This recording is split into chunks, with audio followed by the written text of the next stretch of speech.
나는 언제부턴가 일상 속에서 불안과 무기력을 자주 느끼곤 했다. 딱히 몸이 아픈 건 아닌데 희미한 어지럼증이나 식욕부진 같은 게 반복되어 왠지 모르게 꺼림칙했다. 그러다 어느 날 회사에서 정기 건강검진을 받으라고 알려왔다. 사실 바쁜 스케줄에 병원 가기가 귀찮기도 했지만 이 기회에 한번 제대로 받아보자는 생각이 들었다. 어차피 나도 부모님께서 건강이 우선이니 부지런히 검진을 받아라고 늘 말씀하시니 말이다. 그게 모든 이야기의 발단이 될 줄은 그때까진 상상도 못했다. 1. 정기 건강검진, 그리고 병원에서의 이상 징후. 검진 당일 아침부터 아무것도 먹지 않고 병원에 갔다. 평소에 조금 찜찜하던 증상들을 여기서 한꺼번에 체크해볼 요량이었다. 피검사며 엑스레이, 초음파, 내시경, 심전도까지 제법 철저하게 진행됐다. 시간이 꽤 걸렸지만 마지막 순서까지 맞추고 나니 마음이 홀가분했다. 이제 괜찮아. 별 이상 없겠지 하고 대기실에 앉아 있었는데 그때 전화 한 통이 걸려왔다. 발신자는 어머니. 너 지금 병원이지? 나도 같이 갈까? 어머니의 목소리는 별다른 기복 없이 평온했다. 언제나처럼 자상한 톤이었지만 살짝 떨리는 느낌이 있었다. 나는 굳이 안 오셔도 돼. 나 거의 다 끝났고 점심 먹으러 갈 것 같아. 왜, 뭐 일 있어? 라고 되물었다. 어머니는 아니, 내가 검사하는 김에 나도 오랜만에 종합검진 하나 받아볼까 싶어서 라며 이유를 댔다. 그런가 보다 하고 나는 그럼 좋지. 어머니도 미루지 말고 건강검진 받는 게 낫죠. 내 주변에 고혈압이나 당뇨 같은 거 몰라서 방치하다가 늦게 발견하는 케이스를 봤거든요. 하고 흔쾌히 답했다. 그렇게 어머니가 병원에 오기로 했다. 병원 로비에서 어머니를 기다리는데 오랜만에 보니 어머니 표정이 어딘가 굳어 있었다. 무슨 걱정 있어요? 하고 물었더니 아니, 아버지 일 때문에 좀 바빠서 그런가 봐. 오늘 내가 검사하는 김에 나도 한꺼번에 받아놓는 게 나을 것 같아 하고 웃었다. 분명 마음속에 뭔가 심각한 고민이 있는 것 같았지만 어머니가 상세히 설명하지 않으니 나도 굳이 캐묻진 않았다. 어머니는 병원 측에 갑작스레 종합검진을 받고 싶다고 말했고 스케줄이 맞아 다음 날로 예약이 잡혔다. 나는 그날 회사에 양해를 구하고 휴가를 내 어머니와 함께 다시 병원으로 갔다. 사실 이때까지만 해도 내가 어머니의 건강 상태가 심각하리라곤 꿈에도 생각 못했다. 그냥 나이 드셨으니 간혹 여기저기 쑤실 수 있고 기본 검사 한번 받아보는 거지 정도로만 생각했다. 검진 과정은 내 것보다 더 복잡해 보였다. 어머니가 특정 증상이 있다고 말하지 않았는데도 의사가 이것저것 추가 검사를 권유했다. 나이대가 있으니 혹시 모르니 CT나 MRI 같은 정밀 검사를 해보는 게 좋겠습니다라는 식이었다. 어머니는 말없이 순순히 따랐고 난 옆에서 지켜보며 괜찮겠지 하고 되뇌었다. 누가 알았겠는가. 그날 오후 늦게 의사가 우리를 불러 조금 심각한 소견이 나왔다고 할 줄은. 어머니의 갑작스러운 지병 발견. 의사는 진지한 표정으로 모니터를 돌려 뭔가 CT나 MRI 영상을 보여주었다. 여기 보이시는 이 부위가 정상에 비해 좋지 않은 상태입니다. 아직 추가 검사가 필요하지만 암이 의심됩니다. 라는 말을 듣는 순간 내 머릿속이 하얘졌다. 어머니는 잠자코 화면을 들여다보고 있었다. 나는 너무 놀라서 어머니가 왜 그동안 별다른 증상이 없었는데 라고 황급히 반응했다. 의사는 원래 암이 초기엔 별다른 증상이 없을 수 있거든요. 다만 조금 진행된 듯한 모습이 보여서 빨리 조직 검사를 해봐야 할 것 같습니다. 라며 조심스레 설명했다. 눈앞이 아찔했다. 어머니가 암일 수도 있다니. 설마. 여전히 믿기 힘들었다. 어머니는 오히려 차분했다. 그럼 조직 검사를 해봐야겠군요. 내가 옆에 좀 있어줄래? 라고 내 손을 잡았다. 그 손이 떨리는 걸 느끼자 나도 눈물이 왈칵 쏟아질 뻔했다. 나는 괜찮아, 어머니. 아직 확진도 아니고 요즘 암은 치료도 많이 발전했대요. 라고 어떻게든 위로했다. 그러나 마음속 공포는 말로 다 못할 정도였다. 결국 며칠 뒤 추가 조직 검사 결과가 나왔다. 의사 말에 따르면 중기 이상으로 추정되는 암이라는 진단이었다.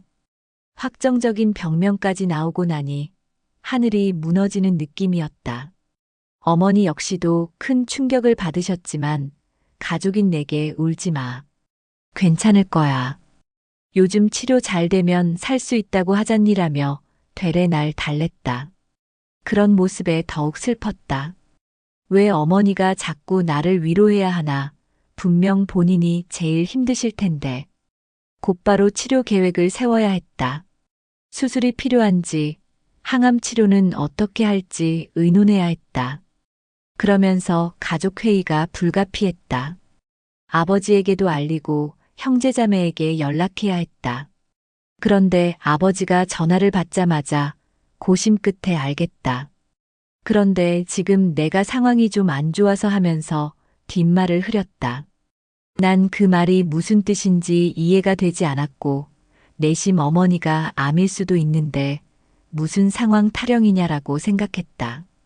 그런데 곧 아버지가 다음 문장을 꺼냈다. 사실 내 사업이 부도 위기에 처했다. 곧 도산할지 모른다. 3. 아버지의 사업 부도 소식. 뭐 이런 날벼락이 다 있나.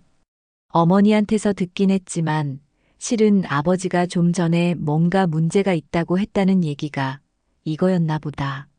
아버지는 중소기업을 운영하고 있었는데 얼마 전부터 거래처가 무너지고 자금 흐름이 막혀 사실상 파산 직전이라고 했다.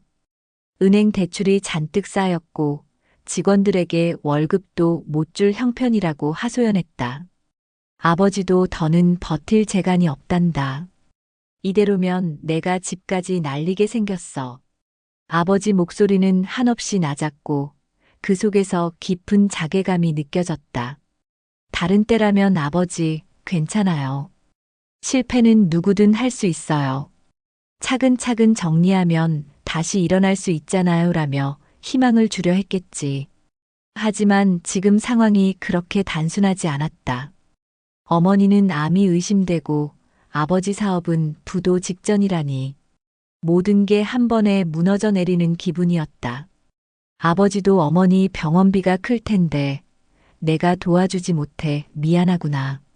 이런 가장이 어디 있니? 아내가 암에 걸렸는데 내가 뒷받침도 못해주고라며 울먹였다. 나는 말문이 막혀 안도 못하고 서 있었다. 결국 다음 날 가족들이 긴급히 모이게 됐다. 어머니의 암치료 스케줄을 어떻게 잡을지, 아버지 회사 문제를 어떻게 정리할지 논의해야 했다. 내가 병원에 다니며 간병을 맡아야 할 것 같은데 직장은 어쩌나 걱정도 됐다. 형제자매들도 다들 바쁘게 살아온 터라 갑자기 이런 대형 사고가 터지니 전부 허둥대고 있었다. 이거 어떡하냐.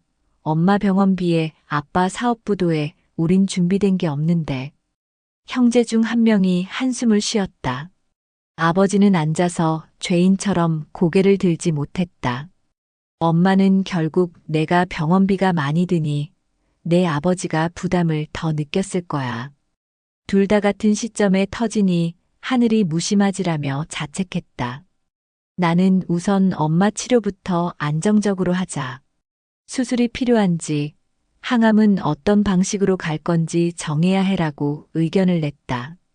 아버지도 내가 어떻게든 돈을 구해서, 아니, 구할 방법이 있을지 모르겠지만이라며 답답해했다.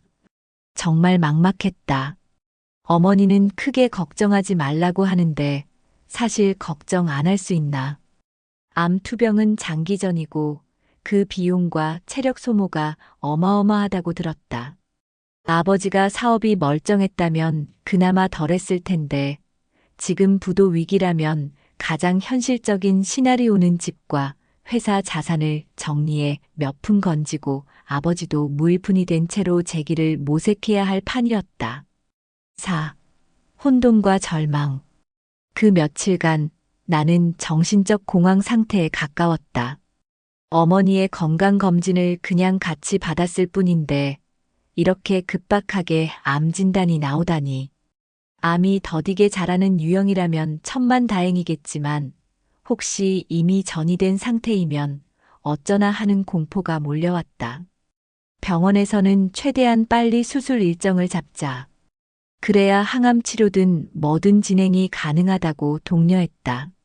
그런데 당장 수술비가 어디서 나올지 막막했다. 아버지가 마냥 미안해하며 내 통장에 잔고가 없다고 하니 자녀들이 힘을 합쳐 마련해야 하지 않을까. 하지만 형제들도 각자 사정이 있어 크게 돈을 내기가 쉽지 않았다. 난 일단 대출이라도 알아보자 제안했는데 아버지가 이제 내 이름으론 대출이 막혔다. 회사 부도로 신용도도 하락해서 어렵다고 토로했다. 얼마나 답답하고 슬프던지. 내 친구에게도 일부분 얘기해봤지만 와 그런 일이 한꺼번에 터지다니 믿기 힘들다. 그래도 암은 조기 발견이면 치료 성공률이 높다니 혹시 생각보다 괜찮을 수 있어. 아버지도 차근히 정리하면 하고 위로하지만 들어보면 막연한 말이다. 실질적으로 당장 해결책이 없으니 불안이 커질 수밖에. 어머니는 너희가 너무 부담 느끼지 않아도 돼. 내 병이 대수롭지 않을 수도 있고 돈 문제야 어떻게든 되겠지. 내가 괜히 건강검진을 안 받았으면 좋았으려나라며 웃었지만 그 웃음 뒤에 깃든 서글픔이 내 가슴을 찔렀다. 며칠 뒤 아버지 회사가 결국 법정관리 신청을 하게 됐다. 더는 막을 방법이 없었고 채권자들이 압박해오니 파산 직전까진 아니더라도 사실상 영업을 지속할 수 없는 상태다. 아버지는 눈물을 글썽이며 미안하다. 내가 너희 엄마 치료비조차 대지 못하는 가장이라니라고 말했다. 그 장면을 보니 나도 참을 수 없었다. 어머니가 내가 아무리 아파도 당신 탓하겠어? 다들 힘든 세상에 뭐 어쩌겠나. 나중에 재기하면 되지 하고 위로했다. 이 부부가 서로를 걱정하고 감싸는 모습에 한편으론 뭉클했고 또 한편으로는 어째서 이런 불행이 한꺼번에 겹치는 걸까 하는 분노와 허무함이 치밀었다. 5. 긍정의 실마리 그리고 현실의 장벽. 그렇다고 해서 가만히 주저앉아 있을 순 없었다. 가족들이 다시 모여 머리를 맞댔다. 우선 어머니의 암 수술을 서두르자. 급히 병원비를 마련하기 위해 대출과 사채 등도 알아봤지만 우리는 사채는 위험하다 판단했다. 결국 다른 형제들이 자기 신용을 조금씩 끌어와 마련한 돈, 그리고 나도 적금 깨서 마련한 돈, 거기에 아버지 회사 청산 과정에서 일부 나온 푼돈을 합쳐 일단 수술비는 충당할 수 있었다. 수술 후에 항암 치료비나 입원비는 어떻게 할지 모르겠지만 일단 그 문턱은 넘자고 합의했다. 어머니도 수술만큼은 해야 하지 않겠니? 이대로 포기할 순 없잖아라고 의지를 보였다. 아버지도 법정 관리에 들어가면서 일을 완전히 놓진 않았고 일부 직원들과 회사 자산을 정리하는 과정을 주도했다. 회사 건물을 팔든 공장을 넘기든 뭐라도 하겠지. 어찌어찌하면 빚을 전부 갚진 못해도 어느 정도 변제 후 내 손에 약간은 남을 수도 있다고 희망을 얘기했다. 사실 쉬운 일은 아니다. 빚이 워낙 커서 자산 정리해도 남을까 싶었지만 그래도 그걸 믿고 버티는 모양이다. 왜 사업 상황이 이렇게까지 됐냐 묻고 싶지만 이 시점에서 책임을 묻는다고 달라질 건 없어 다들 참았다. 며칠 후 어머니가 수술 일정을 잡았다. 나는 직장에서 휴가를 며칠 내어 간병을 맡기로 했다. 아버지는 입원실에서 상주하지 못하지만 가끔씩 와주셨다. 수술 당일 수술실 앞에서 대기하며 나는 기도했다. 어머니가 암을 이겨낼 수 있길, 불운이 겹치지 않길. 몇 시간이 지나 수술은 무사히 끝났다는 의사의 말에 안도의 눈물을 흘렸다. 다행히 예상보다 진행이 덜 되었고 절제 수술도 성공적이라 했다. 그래도 경계를 늦출 순 없었다. 항암 치료와 재활, 많은 후속 과정이 필요하니까. 그렇게 수술 뒤 며칠 어머니는 중환자실을 거쳐 일반 병실로 옮겼다. 의사는 회복 추이를 지켜보며 항암 치료 스케줄을 짤 것이라며 괜찮은 표정을 지었다. 우리 가족도 잠시 숨을 돌렸다. 아직 희망은 있다. 항암이 힘들겠지만 잘 버티면 5년, 10년 사시는 분들도 많다면서 서로 위안했다. 아버지는 때마침 회사 정리를 병행했고 나와 형제들은 번갈아 병실을 지켰다. 6. 폭풍에 뒤안길 가정의 변화를 바라보며 한 달쯤 지나 어머니는 퇴원했다. 항암 치료는 일정에 맞춰 외래로 진행하게 됐고 그럭저럭 일상으로 돌아올 수 있었다. 아버지는 법정 관리 중인 회사에 남아 자녀 자산을 매각하거나 채무를 협상하는 중이었다. 경영자로서 자존심이 무너졌지만 어머니 건강이 최우선이니 그런 감정은 접고 최선을 다한다고 했다. 형제들도 당장 빚을 갚지는 못하지만 모두 조금씩 돈을 모아 어머니 치료비를 보태기로 했다. 나는 내 직장에 복귀했지만 여전히 마음은 복잡했다. 어머니가 완치될 때까지 시간이 얼마나 걸릴까? 아버지 회사는 정말로 재기불능인가? 우리가 한 번에 너무 큰 재난을 맞은 게 아닌가? 하고 고민했다. 그래도 가족 간의 유대가 조금 강화된 것 같았다. 그동안 각자 사느라 소원했던 형제들도 어머니의 암이라는 사건을 통해 다시 뭉쳤다. 아버지도 부도 직전이니 외부로 도움을 청하기 어려워 결국 가족끼리 뭉쳐야 살 수 있다고 생각했으리라. 한편 어머니가 하루가 다르게 기운을 차리는 걸 보며 나는 희망을 봤다. 수술 부위 통증이 심해도 날 살려주려 이런 수술을 했겠지. 내가 버텨야지라며 웃으시는 모습에서 가슴이 찡해졌다. 매주 병원에 가서 항암 치료를 받으면서도 어머니는 최대한 긍정적인 생각을 하려 노력했다. 내 아버지도 힘들 텐데 내가 여기서 무너지면 안 되잖니. 암도 못 이겨낼 병은 아니란 말이야 하고 의지를 불태웠다. 사실 그런 모습을 보니 아버지와 어머니가 함께 겪는 위기가 오히려 가족을 결속시켜주는 면이 있었다. 만약 이 모든 시련이 없었더라면 우리 형제나 부모님이 잘 산다는 착각에 빠져 서로 연락도 드물었을 텐데 지금은 매일 소통하고 안부를 묻는다.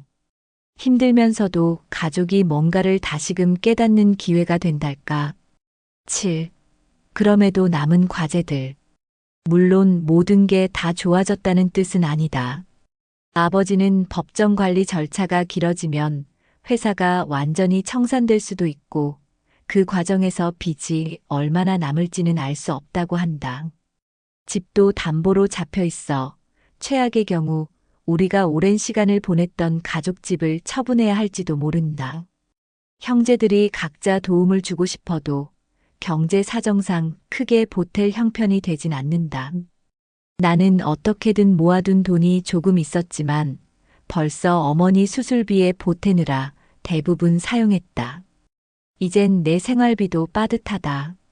어머니는 항암치료 부작용으로 머리가 빠지거나 구토를 하며 고생한다. 정신적인 스트레스도 커서 가끔 내가 오래 못 살까봐 걱정된다.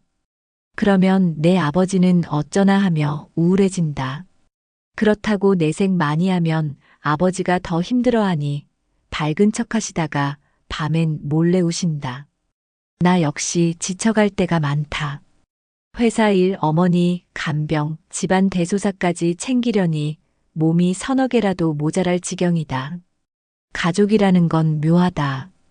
위기 때 서로 힘이 되어주는 면도 있고 동시에 해결해야 할 과제가 산더미로 쌓인다. 내가 늘 사람이 어려움을 겪어봐야 진짜 가족의 의미를 안다고 믿었지만 막상 실제 상황이 닥치니 이토록 버겁고 눈물겨울 줄은 몰랐다. 어머니가 빨리 건강을 회복하면 좋겠고 아버지도 사업 정리를 잘 끝내고 작은 일이라도 구해 안정된 삶을 찾으면 좋겠다. 그게 내 솔직한 바람이다. 하지만 세상 일이라는 게 그렇게 쉽게 굴러가진 않는다. 한두 달 사이에 암이 낫지도 않고 부도가 마법처럼 취소되지도 않는다. 결국 우리는 장기전을 치러야 한다. 8. 마무리와 희망. 그럼에도 불구하고 어느 정도 시간이 흐르니 가족끼리 합심해 문제를 해결해 나가는 과정에서 작은 희망이 보이는 순간도 있다. 어머니가 치료 경과가 좋다는 얘기를 들었을 때 생각보다 항암 반응이 나쁘지 않습니다. 아직 정밀 관찰이 필요하지만 희망이 큽니다라는 의사의 말에 모두 환하게 웃었다. 아버지도 이거 우리 집안에 드디어 좋은 소식이 오는 건가 하며 기쁨을 감추지 못했다. 회사 정리는 여전히 복잡하지만 의외로 부동산 일부를 손해보지 않고 팔 수 있을지도 모른다는 소식이 들려와 빚을 조금이나마 덜어낼 가능성이 생겼다. 그런 사소한 긍정적 시그널에 우리는 용기를 낸다.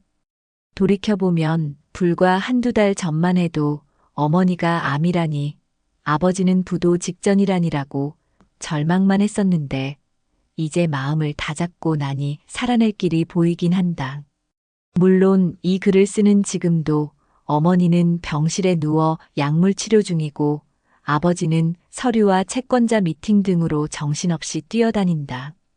나도 내 일을 하면서 가족을 지원해야 해서 몸이 10개라도 모자란다. 하지만 적어도 우리 가족은 이렇게라도 함께 버티고 있다는 사실이 한 줄기 빛이 되어준다. 인생은 이런 거구나 하고 새삼 느낀다. 갑작스러운 건강 문제, 예상치 못한 사업 실패, 그것들이 한꺼번에 터지면 누구도 쉽게 감당하기 어렵다. 하지만 결국 중요한 건 서로를 붙잡고 의지를 나누는 것 같았다. 어머니의 눈에서 힘든 치료 뒤 흐르는 눈물도 아버지의 허탈함 속 내비치는 죄책감도 한데 뒤섞인 채 우리가 다시 손을 잡고 그래도 살아가야지 하고 나아가는 것이다. 나 역시 처음엔 왜 하필 같은 시기에 이 모든 문제가 터지나. 하늘이 우릴 버린 건가라고 분노했다. 지금도 아예 그런 생각이 사라진 건 아니지만 적어도 이 상황에서 가족들은 한층 끈끈해지고 있다. 형제자매들도 예전에 서로 바쁘다며 연락 뜸했지만 이제는 카톡 단체방이 매일 터지고 서로 조금씩 돈을 모아 어머니 약값이라도 보탠다. 이런 게 가족의 힘이 아닐까? 이 이야기가 완전한 해피엔딩으로 끝나려면 어머니 암이 완전히 호전되고 아버지가 재기에 성공해야 한다. 아직은 결말을 장담 못한다. 그래도 다 함께 최선을 다하고 있으니 어느 날엔 그땐 너무 힘들었지만 결과적으로 이겨냈어라고 회상할 수 있으리라 믿고 싶다. 혹여 상황이 더 악화되더라도 적어도 혼자가 아니라 가족들이 함께 이 길을 걸으니 서로 의지할 수 있다. 이 지독한 시간이 우리를 더욱 강하게 만들 거라 희망한다. 마지막으로 이 이야기를 독자들에게 전하는 건 단 하나다. 인생이 항상 예고 없이 무너질 수 있다는 것. 그리고 그러한 폭풍이 가족을 무너뜨릴 수도 오히려 단단히 묶어줄 수도 있다는 사실. 나는 아직 폭풍 한가운데서 허우적대지만 분명 배울 점도 많다.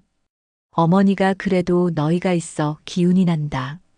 수술실 들어가며 막내 손을 잡았을 때 마음이 좀 편해졌다라고 했듯 우리가 이렇게 서로 손을 붙잡고 있다면 그 어떤 지병도, 어떤 부도 위기도 완전히 우릴 부수진 못할 것이다. 그리고 언젠가 이 고비를 넘어 어머니가 다시 건강한 모습으로 식탁에 앉아 따뜻한 밥을 짓고 아버지가 작은 가게라도 새로 시작해 웃음을 되찾길 바란다. 그날이 오면 난 아마 오늘 이 병원에서 느낀 절망과 눈물을 떠올리며 정말 많이 울었지만 결국 살아냈구나 하고 흐뭇해할 것이다. 아직은 결론이 나지 않았지만 우리는 그 결론을 긍정적으로 만들기 위해 최선을 다하는 중이다. 그것이 이 위태로운 상황에 대한 우리의 유일한 대응이고 살아있는 증거이기도 하다.